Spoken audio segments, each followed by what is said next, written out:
Well, hello, everybody. Good afternoon. Welcome to the Perils and Possibilities of Election Commissions. I'm Caroline Fredrickson. I'm the president of the American Constitution Society. I'm very glad to see so many of you with us for this important topic today. As I think most of you know, ACS was founded in 2001, and we are a national network of lawyers, law students, judges, and policymakers who believe that the law should be a force for good to improve the lives of all people. ACS works for positive change by shaping the debate on vitally important legal and constitutional issues such as the ones we'll discuss here today. When we think of our elections and the major moments that have caused our country to rethink how they are run, we inevitably recall the year 2000. In many ways, the 2000 election served as a catalyst to update our voting infrastructure and to examine the electoral process in the United States. Following that election, the Carter-Ford Commission on Election Reform was established and issued recommendations which led to the passage of the Help America Vote Act, or HAVA, and creation of an independent agency, the Election Assistance Commission, to assist in the administration of federal elections. Following the 2004 election, the Carter-Baker Commission on Election Reform was impaneled to further modernize our electoral system and to address concerns about voter confidence. However, these commissions and their recommendations have not all been well received, nor have they always fulfilled their goal of improving our voting systems.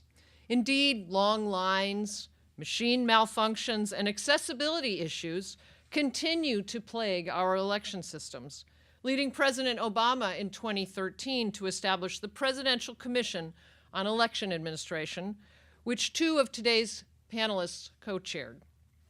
In the last year, we've seen the creation and quick demise of a new presidential commission created by President Trump to root out alleged voter fraud in the 2016 election.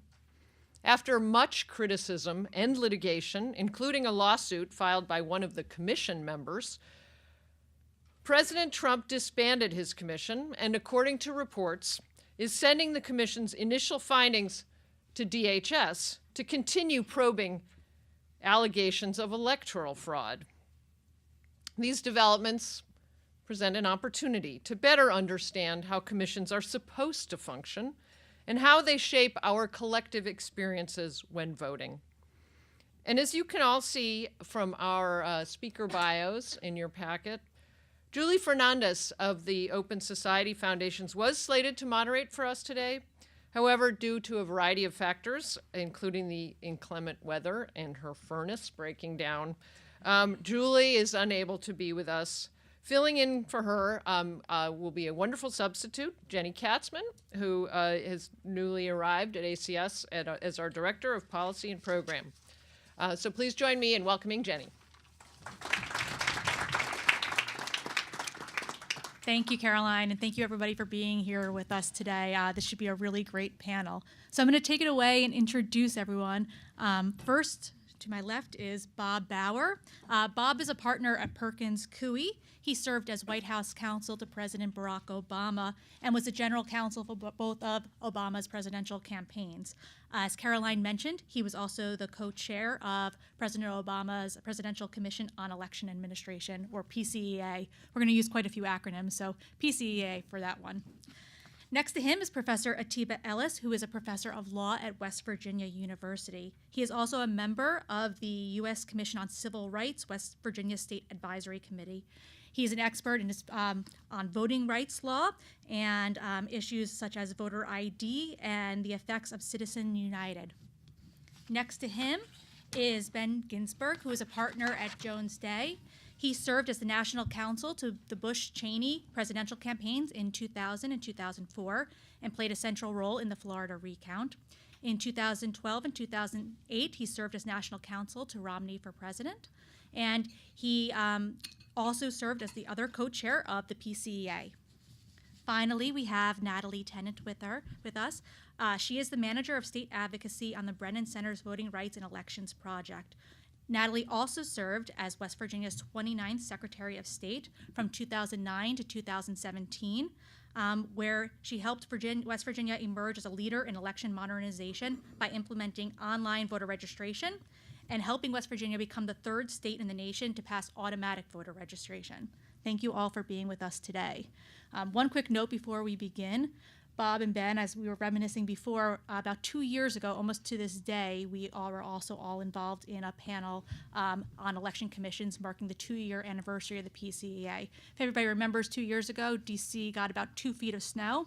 So this is sort of becoming a tradition for us, and the next time we meet is going to be in July.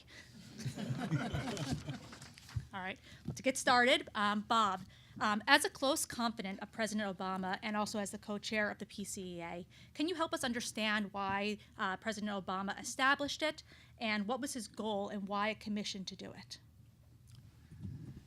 You recall that it began, with a response, a critical response to those jurisdictions in which in 2012 voters experienced, as they have in previous cycles, very, very long wait lines at the polling place. And he said in his victory address that something had to be done. It had to be fixed, as he put it. Then, as the executive order that became as it was being drafted to create the commission, as it was being developed, it became clear that it was impossible to talk about long lines without looking at all the different sources of electoral administrative dysfunction that play into long lines. And that would include polling place education, polling place suitability, accuracy of registration lists, quality of technology. And so the executive order, when it was finally produced, wound up inviting the commission, directing the commission to look at all of those areas as they bore, not just on lines, but in and of themselves, and make recommendations to the president about potential improvement. Great, thank you. Ben, as co-chair of that commission, can you tell us what the biggest lesson that you learned from it was? Well, I think there were several. The first is you do need to have an agenda that, at least in ours and in the political arena writ large, both Republicans and Democrats agree needs to be tackled. And making voting easy for people who want to vote or qualified to vote is something that both sides could agree on. So the basic common agenda was, I think, one. I think the other lesson that we certainly learned was who the commissioners are matters a lot for being able to put together a commission that comes up with recommendations that people will then implement. Bob and I were fortunate and probably well served by the fact that we were the only political hacks on the panel, and the other commissioners were all state and local election officials, which, as Natalie certainly knows better than I, are people, no matter what political affiliation they have, are dedicated to the job they have about voting. And so their expertise and general, I think, temperament and attitude was, we got lucky in the people who we picked for the commission. Great, yes. And as you pointed out, Natalie, as a former Secretary of State and somebody who was serving as Secretary of State at the time when the PCA came out, can you talk a little bit about how these commission recommendations affect state officials? How useful are they to people who are serving as Secretaries of State? Sure. Not just state officials, but also local and county officials as well. When you hear about a recommendation that might be coming from DC or coming from the top, there could be concern, especially among local and county officials, that, what is this mandate that we're going to be getting, and do these people really know what we do on the ground? And so if there is an approach to a commission that is genuine, that is open, that is bipartisan, then those recommendations that come from that commission are taken more seriously. And I'll give you a couple of examples. In West Virginia, we didn't have the long wait. We're not as populated as California, as Arizona, so we didn't have the long lines and the waits. We were also in the middle of implementing and passing online voter registration. I had finished putting together a pilot project for our military and expanding military voting by having a pilot project for online voting, for internet voting. That was successful, and then so we were working on modernizing elections.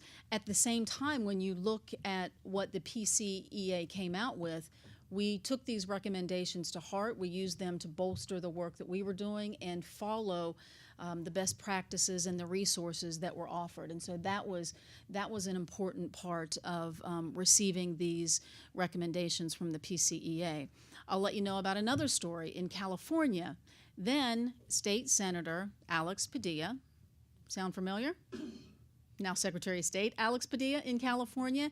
Well, he was chairman in 2014 of the Elections Committee.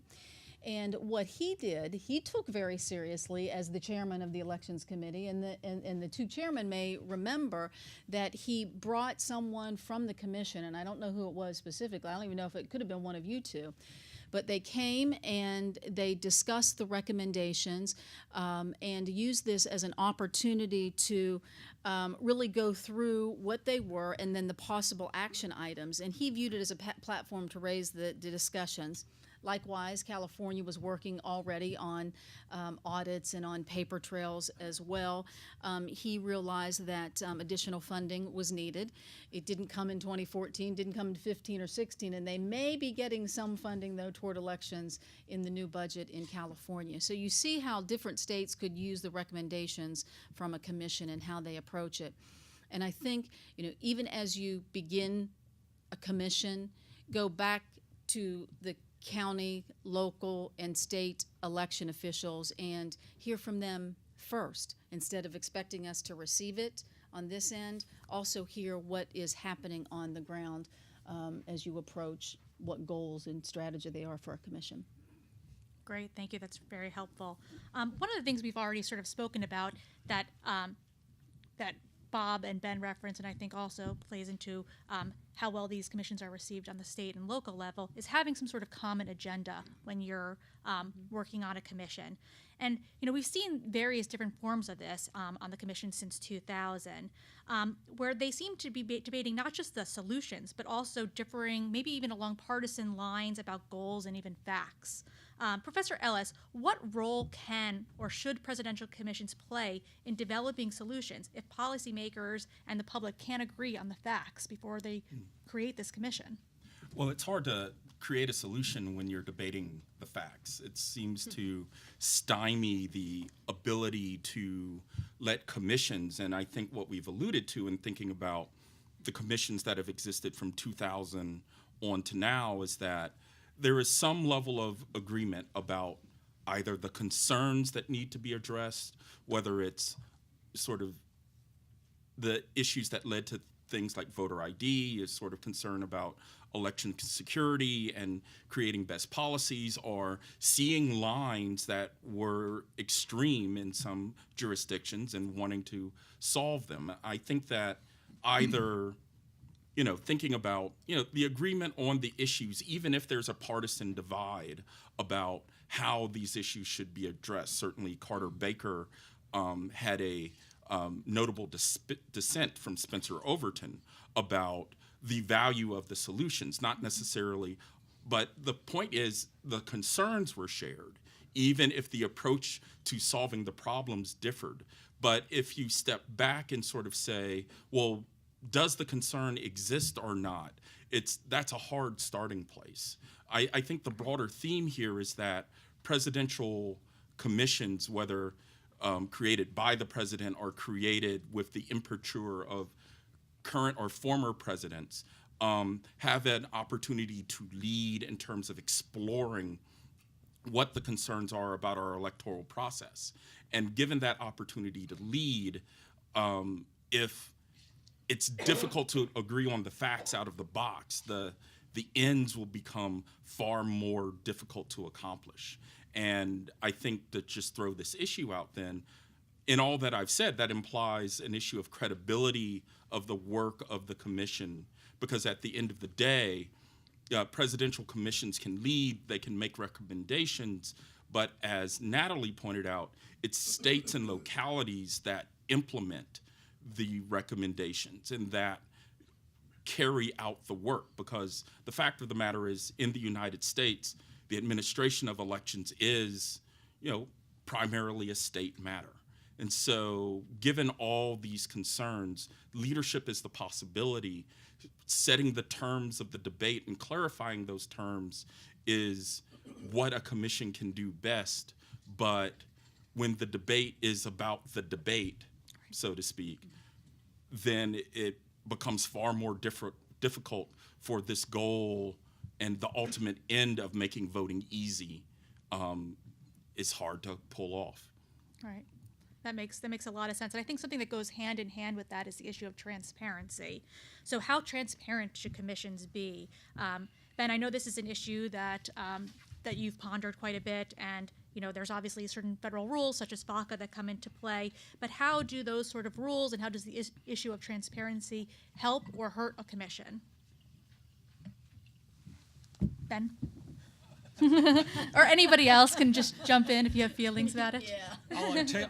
I'll articulate my inner Bob Bauer on this. So what is important in terms of transparency, I think, is we had an active effort in holding public hearings and going around to see many, many groups on both sides. It was one of the pleasures of my life to take Bob into the Republican Lawyers Association, and I suspect he felt the same way about taking me to the Brennan Center. But that was good for both of us in many, many ways.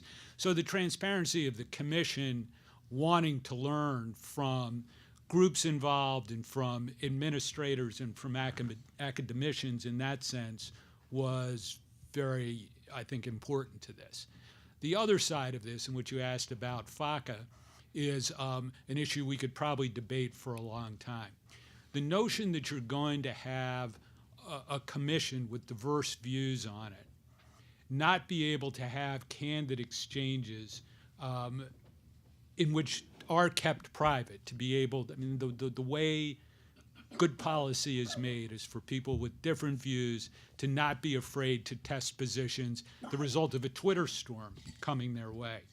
And to the extent that FACA inhibits that free exchange of ideas because everything on some level is supposed to be open is, I think, a hindrance. Having a commission have to justify all the positions and recommendations and best practices and show the research is critically important. But I think FACA misserves a lot of deliberations we have by not providing the commissioners, the actual deciders, to be able to talk candidly with each other. Right. And we'll see what happens in my Twitter feed after this. And I feel like I've got to give Bob some room to respond after. I don't disagree. I mean, we have recently had, of course, a transparency issue with the disbanded Pence-Kobach commission, but that was of a different character. It was the commission actually being transparent with its own commissioners. And that was not an issue that I can say that I recall we had, Ben. But every commission operates in its own way. But the fundamental point that Ben makes brings to mind a book that a political scientist named Bruce Kane wrote not too long ago called Democracy More or Less, which is a very good book. And he covers this very fundamental question, and he refers to the need to create deliberative space where people who come together, particularly on controversial issues, can have the kind of candid conversation that Ben correctly describes as the only hope that you have for reaching agreement in circumstances like that, or deciding what you can agree on versus what you cannot agree on. So the trade-offs, I think, are complicated ones. There clearly has to be transparency, but the measure of transparency has to be such that it doesn't invade, if you will, this very critical deliberative space. And unfortunately, I think oftentimes the expectation is that whatever takes place behind closed doors cannot be good, but in fact, sometimes what takes place behind closed doors is essential for something good coming out of that conversation. Okay, And I think, I can't speak as being a commissioner, but especially PCEA, but I think that if you have, it goes back to the professor's point also, that if you have that shared goal or the consensus of this is what we're going to look toward, then you've already started about being transparent. So then if you have to work behind the scenes, I told you, Jenny, I'm a former reporter, so I have a follow-up question for these guys. Like when you were writing the recommendation, Did you, and you had the researchers and the senior policy researcher, did they come back and question, is this the avenue that we're going to take when you made the decision? Does that make sense? If you made the decision and then the writing comes into play for the report? Some of the tweaks weren't made out in public. Well, let me preface my response by saying at all times we complied in full with the Federal Advisory Committee. Of course you did. I know you did. Yes. Bob and I agree on and that to the extent that there were any novel interpretations under which we operated, Ben fundamentally functioned as our general counsel. I agree to do this at this event, but yeah. But yes, we had to constantly decide in a variety of ways, and I won't bore you with the details, how that conversation could take place. The question that you raised is an important one, Secretary, where you could have a conversation, develop notions of the direction in which we're going, potentially reverse course in cases, entertain objections, do revisions, and not have all of that take place in a room that's open to the public or on a conference line that's open to the public. And that's really tricky. That's hard work under FACA. Right. Well, I think though, I mean, and this hard work is very important because, the fact of the matter is, some of, and as already been alluded to, controversial topics often are of the nature that what you want to say candidly, I mean, tell me if I'm wrong here, but what you want to say candidly might get to the heart of an issue, but it's part of the process. Yes. Right.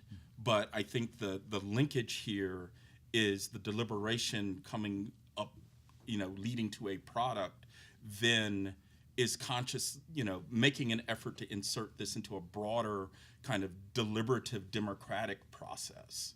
In another way of putting it, it's coming up with the idea that then is shared and that all those stakeholders in the electoral system of the United States can then engage and be part of in order to lead to reform, right? And so in essence, I'm adding the idea that realizing that, sometimes deliberative democracy can be dangerous, but in terms of, stymieing candor. But on the other hand, given the nature of the system, being conscious of the rules, but then being grounded in, and dare I say it, practical solutions that can be shared all across the line is, a good thing. And of course, for our commission, what you pointed out before was the ultimate safeguard of that, which is that there are 9,000 separate jurisdictions that have to implement any recommendations or best practices we had as a commission. So at some point, whatever we said was not enshrined into law, which is one of the safeties of a commission. And in fact, the jurisdictions themselves had to pass it and implement it and use it. Right. So one of the things that I want to turn to now, when we look back at the commission like the PCEA, and I'm not just saying this because we have two of the co-chairs from it here, but obviously operated in a way that worked. I mean, you issued a unanimous report, and you two are still talking, and was generally well received among people in the states and on the local level. Professor Ellis, you mentioned before the Carter-Baker Commission and how that led to a really impassioned dissent by Spencer Overton on the issue of voter ID. I was hoping maybe you could talk to us a little bit about how that recommendation, the dissent, how that all played out, and what effect that has had on elections going forward. Well, certainly it follows the pattern that we've been laying out here, that the commission's report, in essence, helped set the tone in terms of what the policy recommendations could be. And certainly then in subsequent congressional legislation and then state legislation, the idea of voter ID got implanted into, the policy creation consciousness. And certainly states where, and admittedly the political decision of worrying about election integrity concerns, voter ID was seen and I say this noting that my scholarship, I'm a critic of voter identification laws, but I also see the other side of it, where that, and to allude to my initial comments in terms of if the concern is the integrity of an election and making sure that we can readily identify people, the work of the commission helped crystallize the idea that voter ID would be an efficient way of doing that. But of course, then there was the Overton dissent, and certainly his realizations that this could be onerous to poor people, minorities, and folks who have difficulty getting access to such ID. The elderly would also count in that regard. This, in a sense, set the tone of the debate, and you see that debate playing out in terms of the laws that ended up getting passed regarding voter identification, the litigation that took place ever since Crawford versus Marion County. This became the touchstone. So certainly it set a policy agenda, but it also set the terms of the debate. And as now we've had, a decade of experience with voter identification laws, some of those concerns have become manifest in terms of courts worrying about the racial impact of, the relative inability of minorities to be able to get voter ID. That has become more and more of a ground of a decision against the strictest versions of voter identification laws. And in some ways, the majority and the dissent in the Carter-Baker report sort of echoed this, but we've seen the pendulum shift as folks' minds have changed about it. But there's also room for innovation. And to tell another story about West Virginia, certainly the legislature there passed the voter ID law, but it, along with other legislatures across the country, made the decision that it would not be so strict, right? The core idea is that just your photo ID would be the material that you would use to prove yourself that you are who you say you are, is the sort of the notion of the strict ID. West Virginia and other states have been innovating more, have been creating longer lists of documents that citizens could bring in to prove their identity.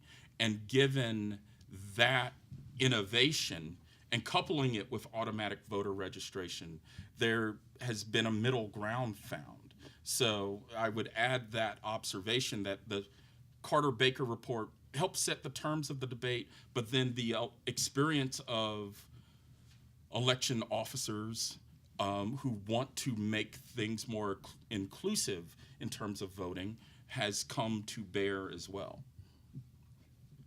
Okay, great. Natalie, look like you have something to add to that. Well, I don't know if I have. The professor is right. It is interesting, and maybe that's another panel too. That in a piece of legislation that was to have voter ID in West Virginia, and this was 2016, and one that the new majority had wanted for years previous when they were in the minority, came along because they wanted voter ID passed, that they were willing to use your bank card as a form of identification, and obviously the voter registration card too, without a photo on it. And that's where a compromise, an amendment put in that folks didn't. I'll just say that amendment was put in that caused us to have automatic voter registration in West Virginia. We had prepared for that if there was an opportunity, and in this piece of legislation, we saw it. Okay. So I mean, the professor is right. If you look at it in that manner, and I know that this is not an automatic voter registration panel, but it's what I promote now at the Brennan Center. It's a bipartisan policy that you're right, Professor, can be used both ways to even out registering people to vote. Thank you. To follow up on that, Bob and Ben, either one of you can take this or you both can. I imagine when you were putting together the PCEA, you were thinking of the past commissions, including the Carter-Baker, and the fact that there was I mean, Spencer Overton's dissent is the one that we think of, but there were a few other ones as well. And obviously, your commission report was a unanimous report. What were you thinking in terms of creating that commission so that you didn't have the type of divisions that came about after Carter Baker?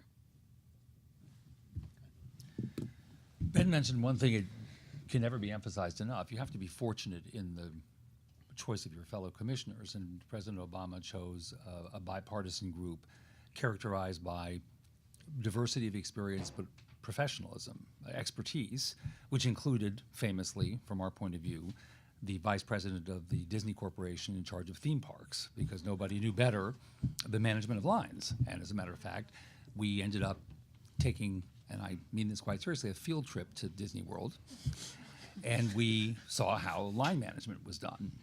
And I do have photos of Ben on the rides, if anybody's interested. And I may put them out one day on the internet, depending on how often he refers to us in public settings as hacks.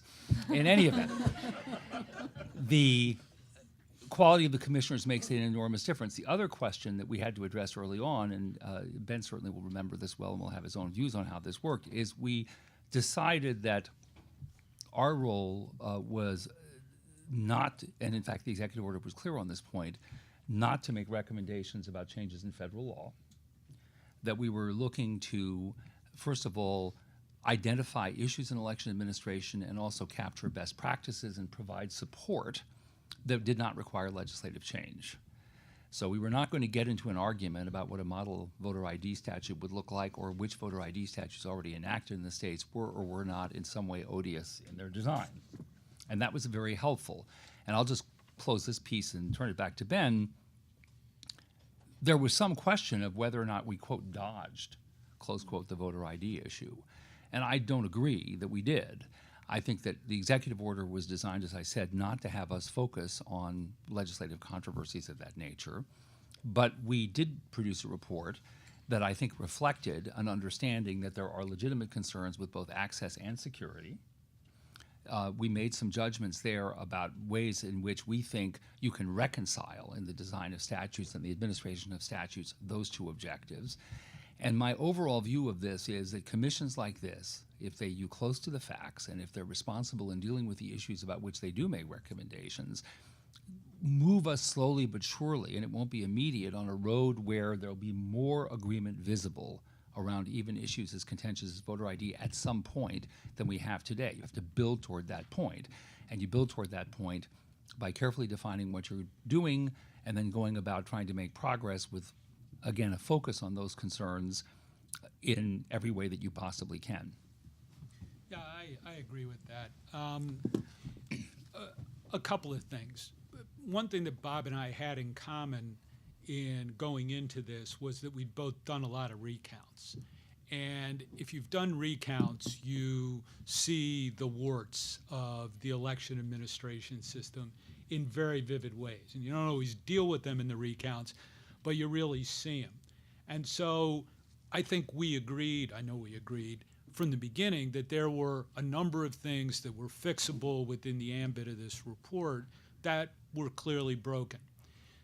The second point is that as we went along, our fellow commissioners, the election professionals, and all the other election officials and the academicians we talked to, presented us with a number of issues which we hadn't really, I think, understood at the beginning.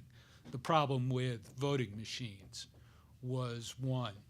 The problems that rolls that are not terribly accurate create in the polling place was another.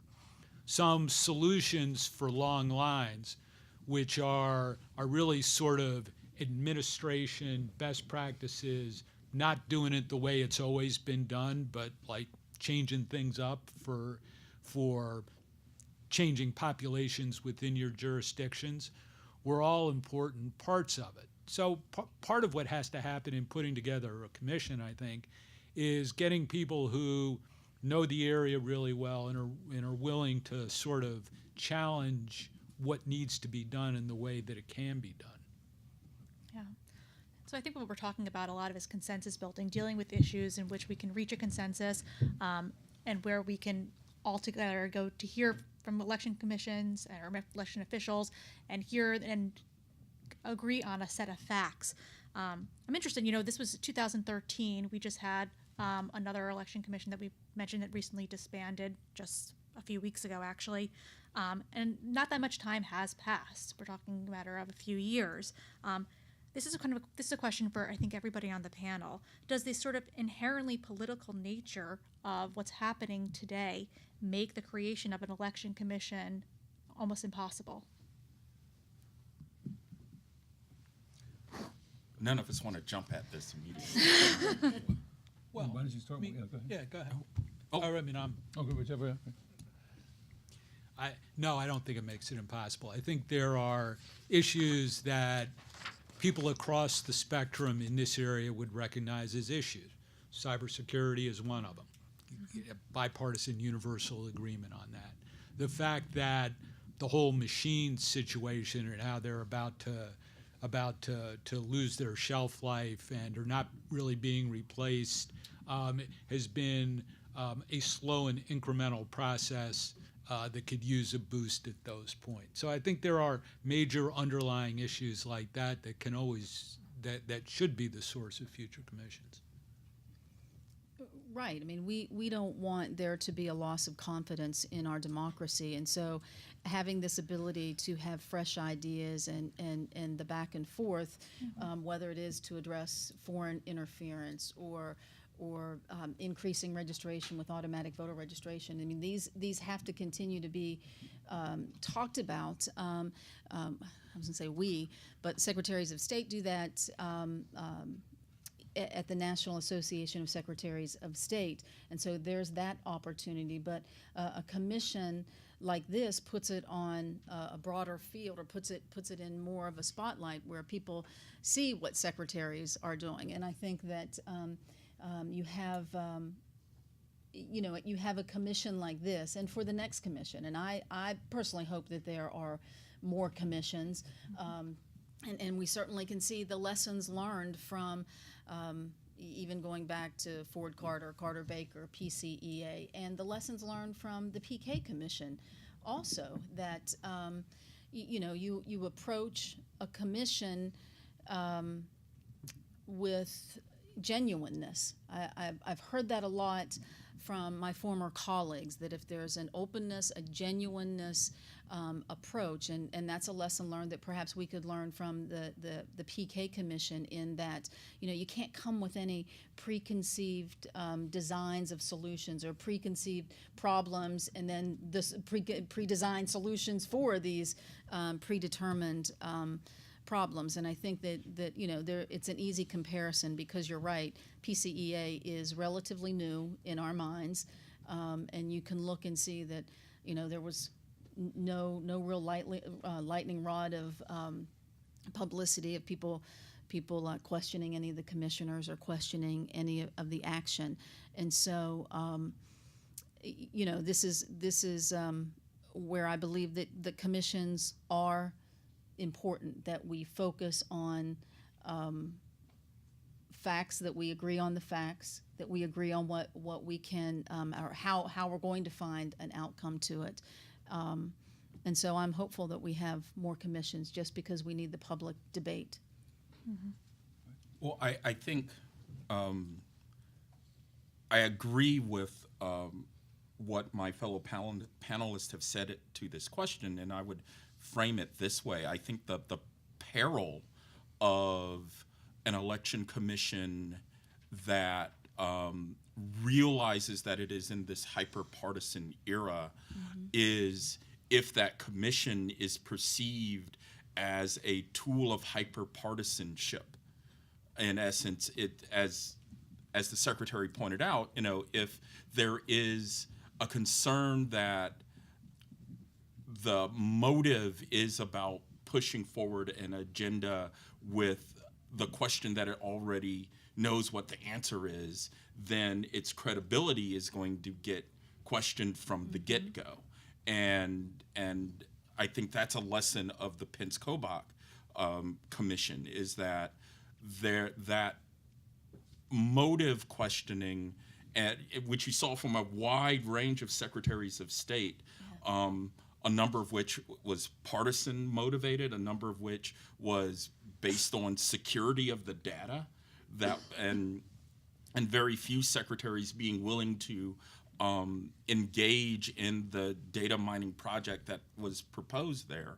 But I think that's an important lesson, that's sort of the third rail of, being aware that there are some things where the partisan divide might be too great to overcome, at least in the present time, but realizing that issues of administration, issues of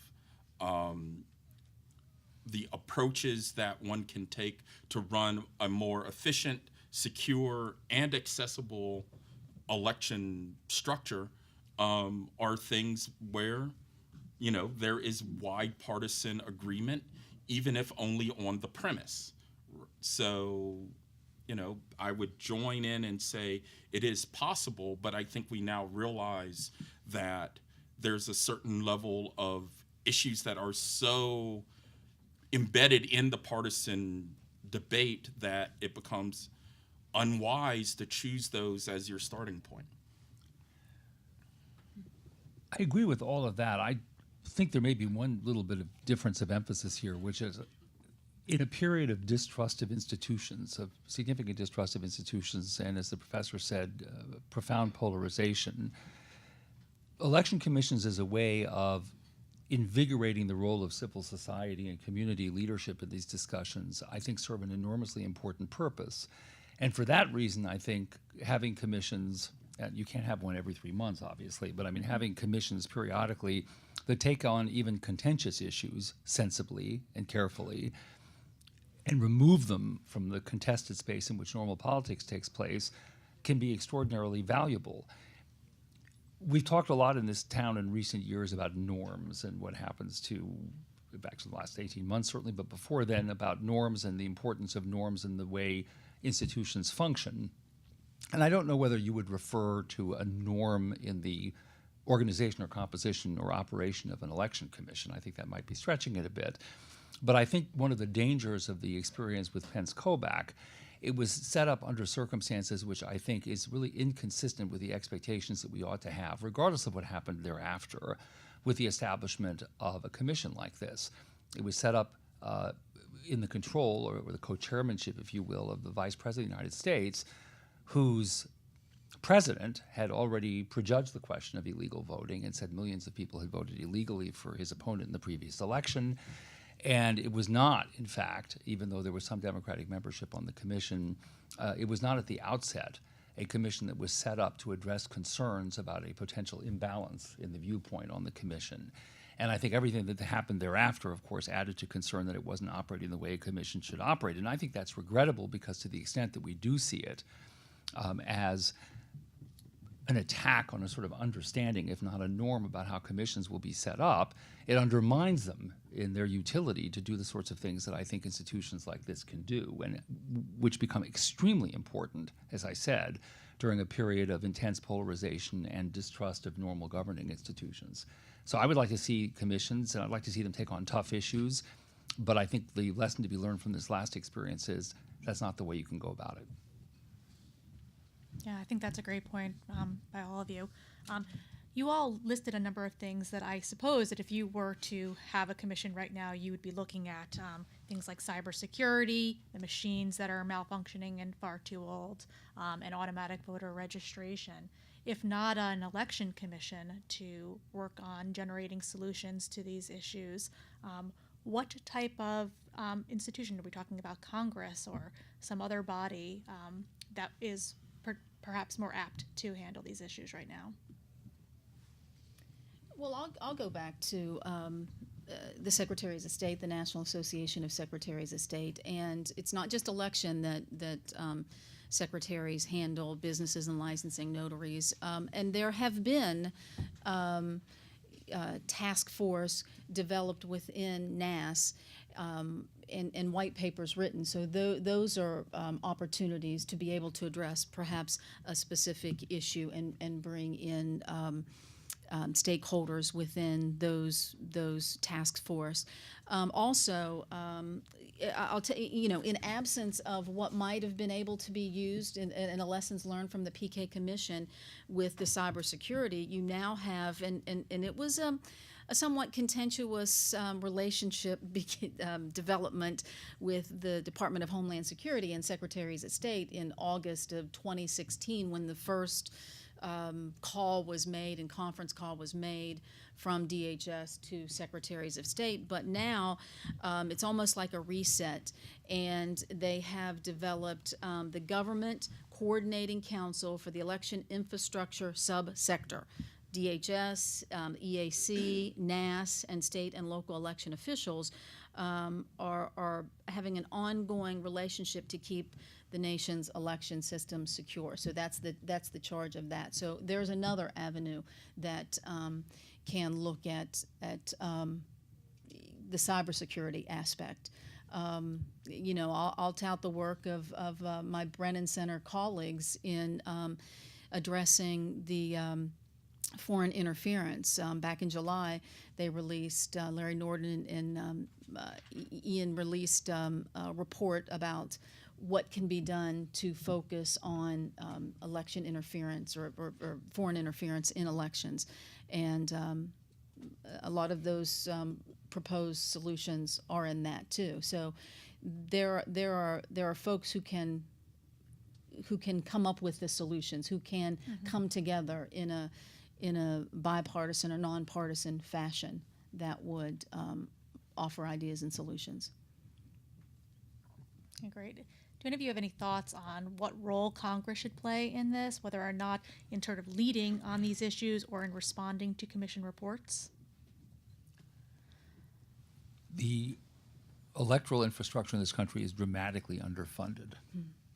And I don't expect that Congress should be getting deeply involved in some of the issues that we know are divisive, and I don't think will end well in a congressional deliberation. I don't think we're going to have a return to the enactment of some comprehensive statute like the Help America Vote Act. But the absence of resources, and the Secretary can speak to this, has certainly been keenly felt, and I think the federal government has a role in facilitating access to resources. There is much press commentary every 2 or 4 years and about the importance of attending to the electoral process, in particular if there's some unhappy event, then that conversation starts up all over again. But truly across the country, and this was something I think we did hear throughout the entire period of time that we had hearings, the neglect of the infrastructure at all levels of government, and obviously there are exceptions, and West Virginia, just with the enactment that you described earlier, apparently is an exception, but the neglect across all governmental levels of fundamental structural maintenance, and particularly in the case of machines, is a national scandal. Right, and this is something that I know a lot of people in the voting space continually lament, is that we sort of treat the elections like the Olympics, where we care about these issues every 4 years. And I think you can sort of see that in the creation even of these commissions following the 2000 election, following the 2004, following the 2012, and then 2016. There's obviously a pattern. So would there be a benefit to having some permanent organization, some permanent independent agency be working on these types of issues year round? And obviously we do have some agencies, including the EAC, that does this work. But what can be done more so that we don't need these types of commissions every 4 years? Well, I would go back to fully supporting the Elections Assistance Commission, the EAC. It shouldn't have to be that they're fighting for their lives. I mean, I can remember back in 2010 and 2011, and we had great debate, and they were public debates at the NAS conferences about the work of the EAC, and I kept saying, well, we can't let it wither on the vine. You can't support it, and you can't fund it, and you can't name commissioners and then say, oh, look, it's not doing anything. So you have to you're either in or you're out. And I believe that the EAC has shown what it has, what the importance that it has with the with the bipartisan and nonpartisan approach that it takes and the resources that are offered and that information, it's not like it's coming from the top down. The information that is, it's the best practices. Well, we can look at the PCEA Commission and say these are great recommendations, and there's so many in there that can be used. And that was 4 years ago.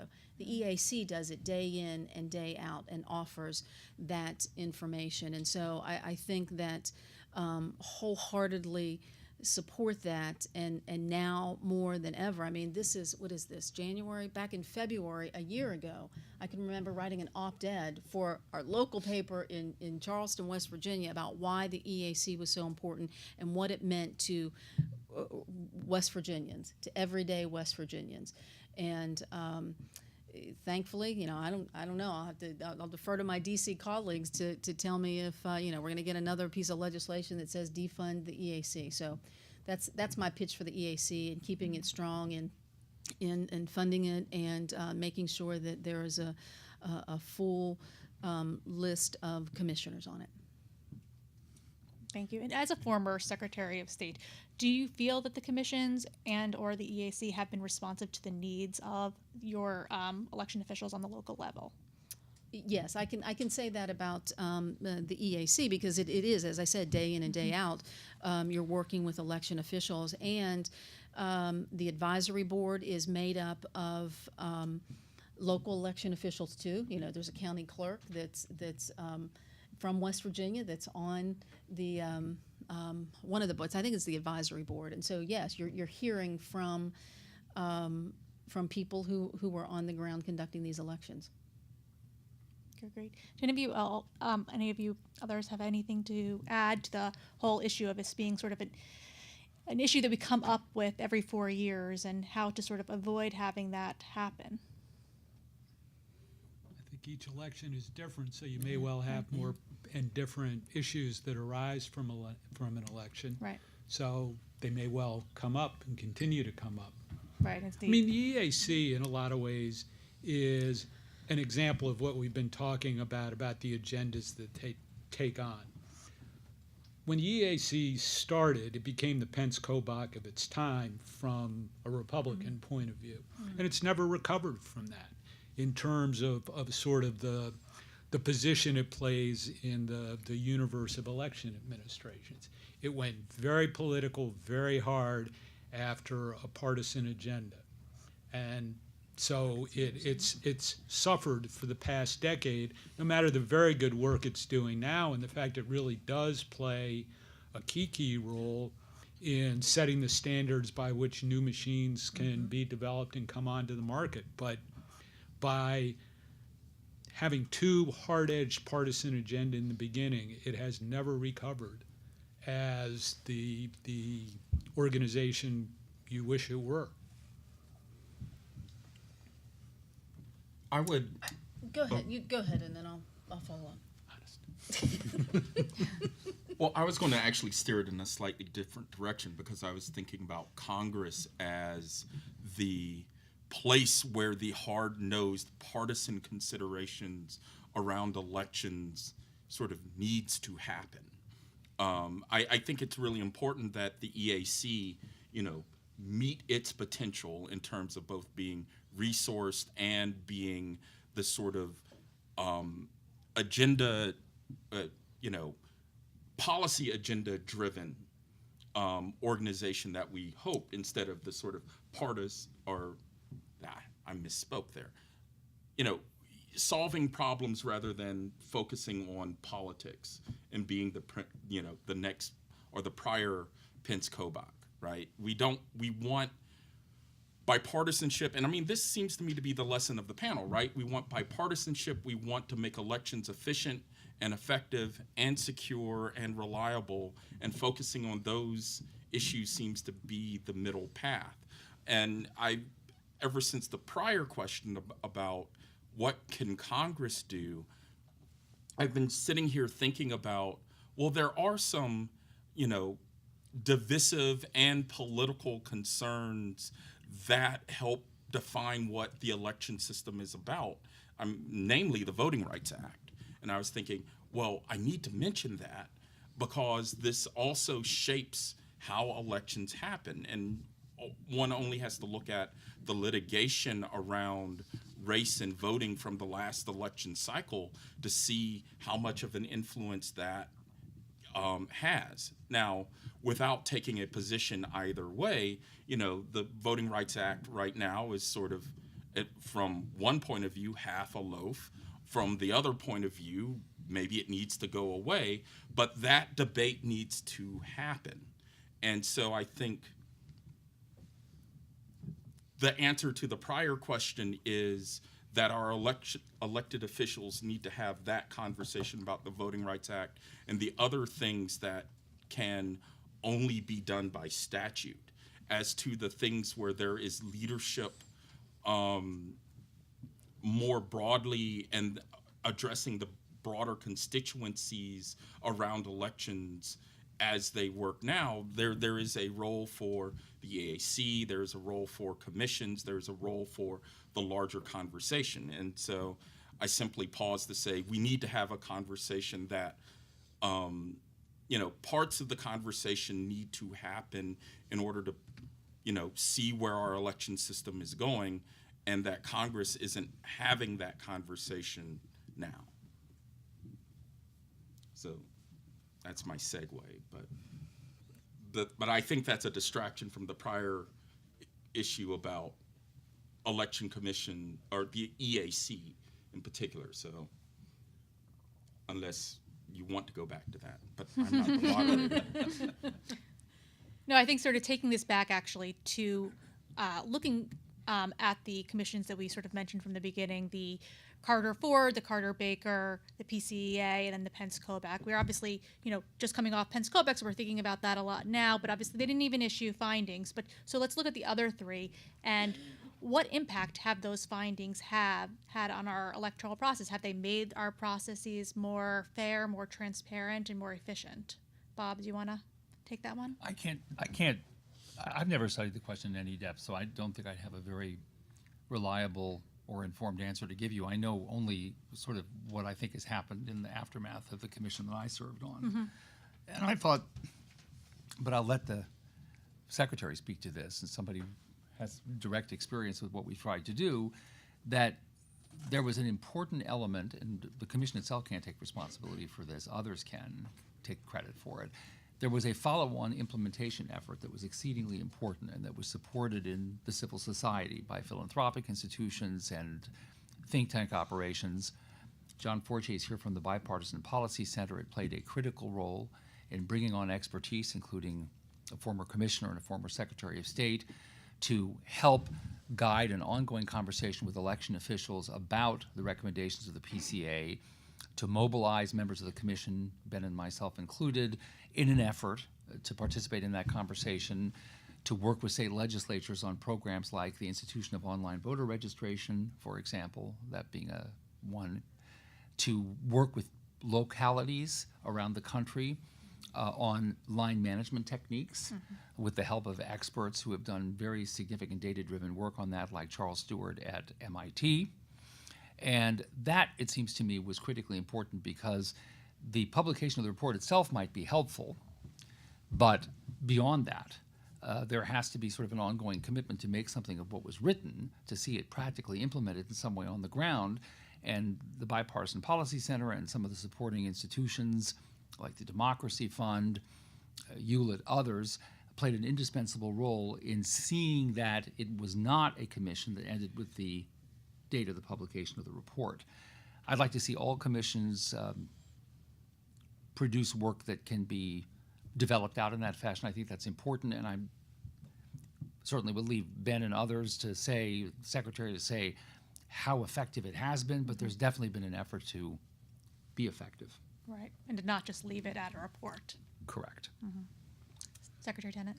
Well, I see it as a document that you can go back to and continue to use, because realistically, when you look at the recommendations, and this is just the executive summary with the recommendations, and as I reviewed them again, it's like, oh yeah, I forgot about this one, that it talks about having a design of all of your precincts, all the individual. It should be right there. As you at a county clerk's office or the clerk's office, and you know exactly where maybe the power switch is going to be, how you're going to set up the machines. And so there were many recommendations that I would venture to say not all states, not all counties or local jurisdictions were able to incorporate, but it's something that you can go back to and look at. And I think this is, I guess, where I lament the fact that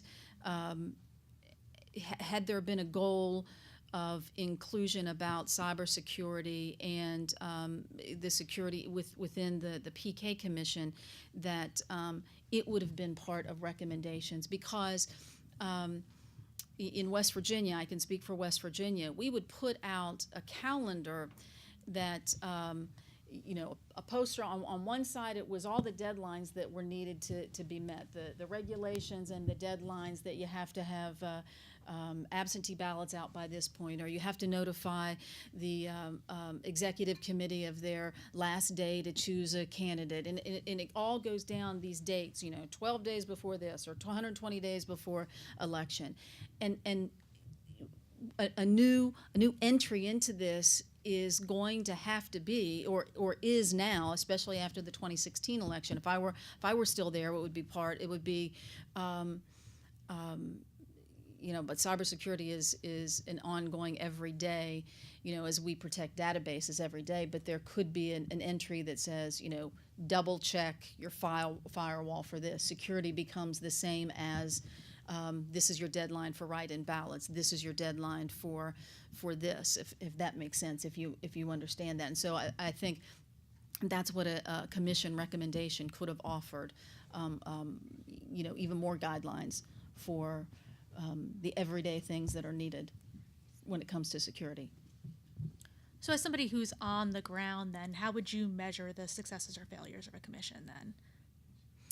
I would measure them if, is it leading to more discussion? Are we moving policy along? Are we having good discussions? Are we seeing the improvements that were intended being made on the ground? That's how I see a successful, and I think that, I know we focus on the PCEA, but because it's the most recent, and you can look back and look at these recommendations and say, here's something that can be used, and not to the manner in which maybe the commission recommended it, but using your own state code or city charter that can be implemented using some of these best practices. Right. And Professor Ellis, obviously we've talked about how these commissions have come, at times where we've seen sort of elections in crisis, where, obviously on national campaigns, people are more aware of what's happening than they are in midterms or certainly not in local elections. Do the existence of these type of commissions undermine confidence in our elections by scaring people, telling them that, our infrastructure is not modernized enough, or that there are mechanisms that are sort of eroding participation? I actually like to think it's the opposite. I think that these commissions, in their best forms, take on the reality that might be an underlying concern, or, the reacting to the prior cycle and the problems that became present there.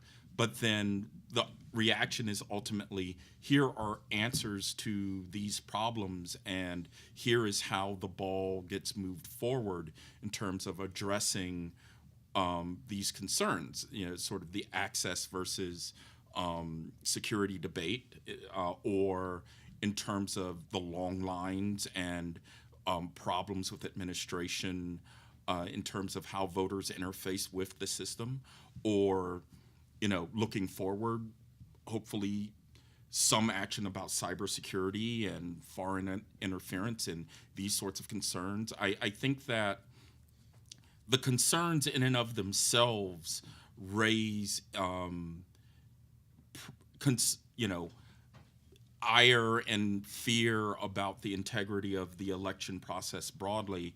And I think commissions and their work, when done deliberately and thoughtfully and in a way that recognizes that they're part of the larger deliberative effort to continue improving our systems, can actually be reassuring.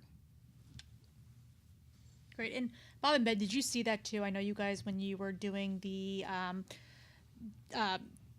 discussions and going to open forums in creating the report, interacted with a lot of people on the ground, including voters. How did they respond to what you were doing? Everybody had an opinion. It's like managing the Nationals, really. Everybody had an opinion. I think the people who showed up were engaged. Right. Now, we would be deluding ourselves if we thought that was an overwhelming majority of the people who came out to our hearings. It was people who cared about the specific issue, and it was a pretty small subset of all voters. But they hopefully were the thought leaders in the area, and more than anything else, willing to get engaged in their communities, which was helpful. But when you ask that question, one of the sort of ongoing debates we had amongst the commissioners, in a FACA-compliant manner, of course, was whether one size fits all. In other words, we were looking at both states and the 1,200 localities in Wisconsin that have something to do with voting. And so does the solution in this area for very small jurisdictions work when a Secretary of State has control of an entire state? That's sort of a layer of complication that just goes to the very local nature of voting that makes all of this tough to deal with, and is why you're going to keep on getting, I suspect, commissions. Okay, great. And then I have one last question before I open this up for Q&A from the audience. And so all of you can please feel free to jump in. So where we stand now, we've had 3 commissions issue reports, and we have 1 commission that just got disbanded. What's next for commissions? What do you see down the road happening? Do you see more coming up? Do you see them sort of fading away? And do you see them learning from what has happened? Well, we're going to probably, for some period of time, have a Pence-Kobach hangover, and I don't know that certainly in this administration, who knows, but I don't think there's going to be a commission brushed off and put back into operation anytime soon. As I said, I can't predict that, but I think this has been a difficult experience, and so people are going to have to try to learn from it. Since it's the last question, I just want to say one thing I do hope that commissions can continue to do, and one of the reasons why I do hope we don't see the end of them. And I mentioned the role of an invigorated participation by civil society institutions in this discussion. Mm-hmm. But the other thing, and I'm sure the Secretary will respond warmly to this, we just have to continually use these vehicles as well as others to hammer home the point, particularly in a polarized political age, and this was a large theme of our commission, that election administration is simply a question of good public administration. And when all is said and done and you set the partisan issues aside, this is about a fundamental function that should be guided by professional, sound, data-driven practices. And we ought to have professionals, people who are genuinely experts at the critical points in the process in which this system is administered. Other people will have their opinions about what it means that we continue to have partisans of both parties who are in elected positions overseeing election administration in the United States. You know, that's been true for a very long time. But that doesn't mean they have to run it in a partisan way, and that doesn't mean they have to be staffed by partisans in running those operations. And we need to get away from that in the United States, and if commissions can help bring home the point that this is an exercise in public administration, that's what it's about. It's about good government, like correctly operating police departments, trash pickups, safe schools, and so forth. We'll, I think, have gone a long way to deal with a lot of the problems that we see connected with the way elections run.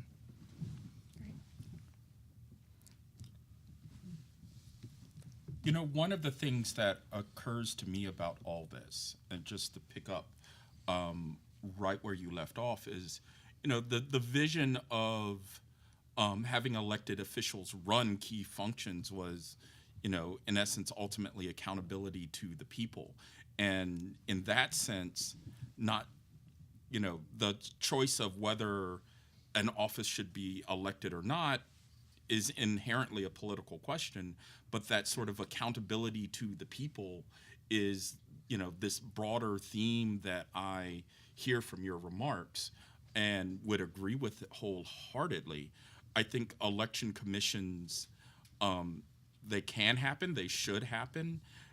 I think that there will probably be, you know, to borrow your phrase, you know, once the Pence-Kobach hangover abates, whenever that will be, there will be, you know, an opportunity to return to these norms of using election commissions as, you know, thought leaders in terms of how to administer elections in the country.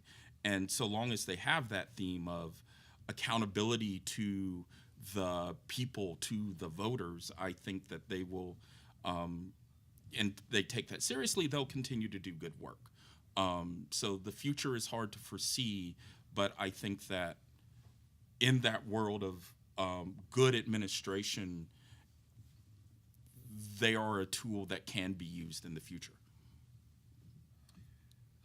I think commissions are, and whether there are more commissions is totally a function of events that happen in the future, and those events would argue for sort of a more detached look, bringing in expertise that the normal political branches don't get to bring in. So whether there are more is, you know, dependent on what happens in the future, and the darn thing about that future is it is so hard to predict. I would be hopeful that there would be commissions that you don't say, oh no, we're not going to have any more. The last one didn't see the end. No matter which way, whatever the results were going to be, it didn't have a conclusion. And so, because of that, I think there are many lessons learned, and there are many examples from all of these commissions that we've talked about that you could, whenever the next commission is charged, that you have some examples of it. I also just want to mention too, I think that the public saw the work of secretaries of state. When you talk about good government and good administration, you saw this from both sides of the aisle when the first letter was sent out. How important secretaries of state are as chief election officials, those that are chief election officials in their state. And you know, I know we've had previous secretaries on your commission. I was happy when I saw Trey Grayson. I can remember when it came out that the commission were there. I think a lot of secretaries like, ooh, put me on there, and I think you made a good choice by putting a former one and no active ones. And Trey Grayson was a good commissioner, and I think there are some folks calling for you all to come back even. And so that's why I think that there are possibilities and that there should be commissions in the future. I think there's a decent chance that we will come back because Ben wants to go back to Disney World. Totally true. Well, on that note, we're going to open it up for questions from the audience. We have two fellows from ACS who have microphones, so please just raise your hand if you have a question, and they'll come over to you. Can I come? Of course. Disney World. Gentleman right here. What was the ride, or did you ride a lot of them? Well, it was Bob and Dumbo's Flying Circus. Hi, I have a question. I'm not proposing that a commission be set up for this problem, but it's a serious problem in Virginia on election administration. There is I think it looks like a major problem in terms of assignment of voters to the correct districts. There was litigation regarding this, regarding the House District 28, where there were 147 people who got the wrong ballots. The Washington Post did a article on last Sunday in the Metro section where they did some analysis and claimed that there were more than 6,000 people in the state who were listed in the wrong districts. And I just wonder if anybody has any thoughts of how this problem can be solved in advance of the next election, which is, of course, coming up already in June, the primary, and then another one in November. You know, how do you address this election administration problem, which goes to the core of the voters' confidence that when they show up at the polls, at least they're going to get the right ballot and get to make the choice for the candidates for whom they're supposed to be voting for?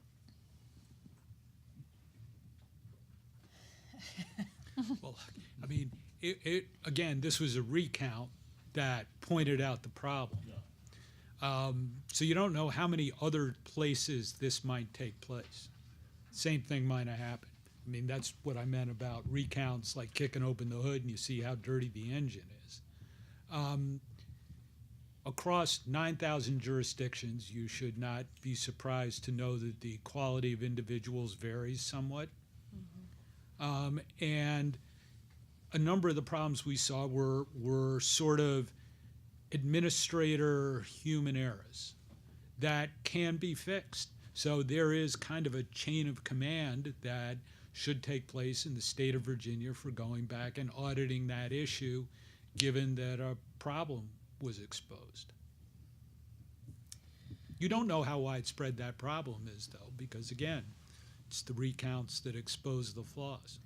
I mean, there was a situation in West Virginia in 2016, and you know, you just had redistricting, and so when did that come into effect? So 2012, where people were getting the wrong ballots because there was a little part of a precinct here and a little part of a precinct there. So yes, among the 9,000 jurisdictions around the country, there are people getting wrong ballots, and it has to be diligence on the part of the local election official also.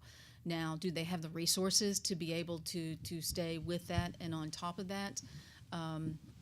They would probably say no, they don't, and so that was, you know, could be part of the problem. I like the idea of an audit. You know, there was no audit after that, either by the county or by the state. But audits aren't necessarily a bad thing. Investigations aren't a bad thing. Commissions aren't a bad thing, because then it brings out best practices about, you know, what's a checklist that you could use to make sure that this little nugget of a precinct, those people are getting the correct ballots. And the reason that they found it out was not because of a recount, because, you know, Joe went to go vote for his friend Susie, and Susie wasn't on the ballot. And they live next door to each other. So you can find out that sometimes. Anybody else?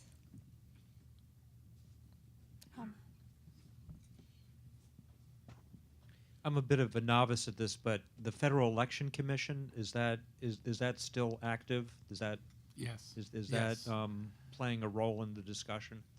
Not in election administration. It used to have a more of a role in election administration, but it's concerned with the administration or the enforcement of campaign finance laws.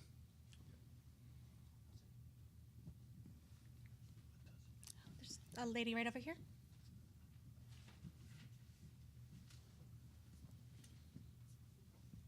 Are there topics that or best practices that you identified in the commission that both of you served on that could still stand to be implemented in a majority of jurisdictions? I guess it's a two-part. So and then two, without being able to predict the future, obviously, what would the best topics for a new commission be?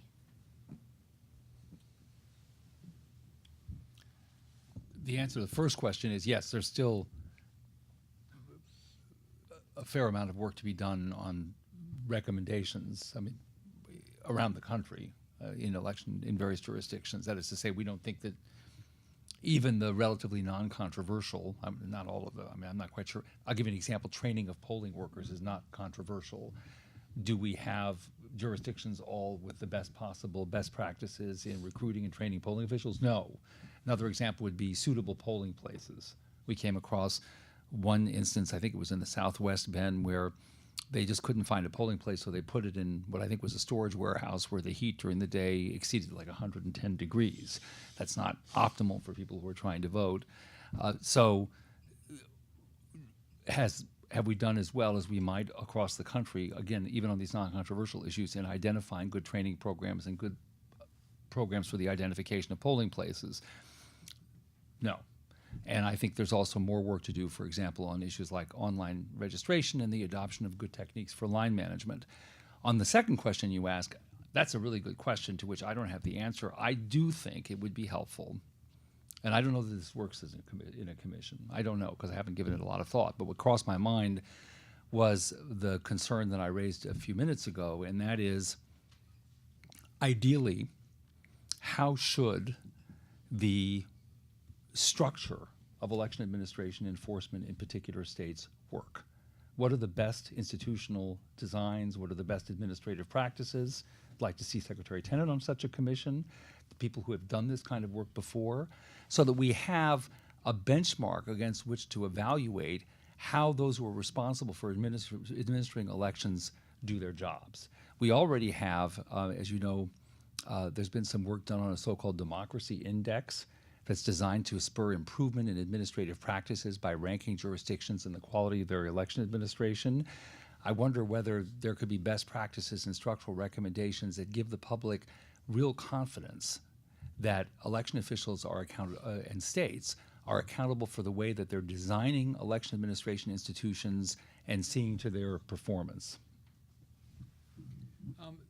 It's important to remember also that elections are not static. New things happen every cycle, so those problems do evolve. One example is a jurisdiction that has no problems with lines, but all of a sudden a bunch of housing development takes place in it. So at the next election, the administrators don't have enough machines, or instead of giving 10 precincts 10 machines each, they don't move them around to reflect the population changes. So then there are lines, and all of a sudden a line problem develops.